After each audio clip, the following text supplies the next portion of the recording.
एउटा पार्टीले जित्ने कुरा मात्र होइन, हामीले देशले जित्ने कुरा गरेर आएका छौं। देशलाई जिताउनको लागि, देशलाई जोगाउनको लागि अब यो देशमा नयाँ सम्झौता नगरिकन कुनै अर्को बाटो छैन।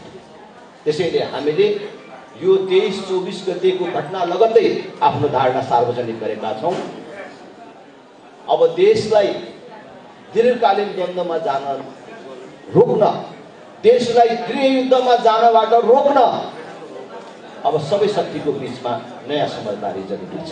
देशको राजनीतिलाई अन्त्य गरेर राजा, राजनीतिक दल र नवयुवा पुस्ताको बीचमा नयाँ समझदारी गर्ने र यो देशमा कसैले पनि पाखा परेको महसुस नगर्ने गरी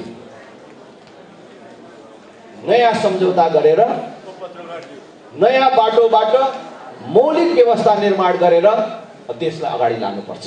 त्यो विद्रोहले उठाएको विषय अहिले पनि सम्बोधन भएको छैन। अब फागुन 21 गते चुनाव हुँदैमा यो द्वन्द्व समाप्त हुँदैन। त्यसकारण चुनाव अगाडि नै जेनजीहरूको, नवयुवा पुस्ताको माग पनि पूरा गर्ने मात्र होइन, देशको सबै समस्याको समाधान गर्ने गरी सबै शक्तिको बीचमा गोलमेज सम्मेलनद्वारा समस्या समाधान हुनुपर्छ भन्ने छ।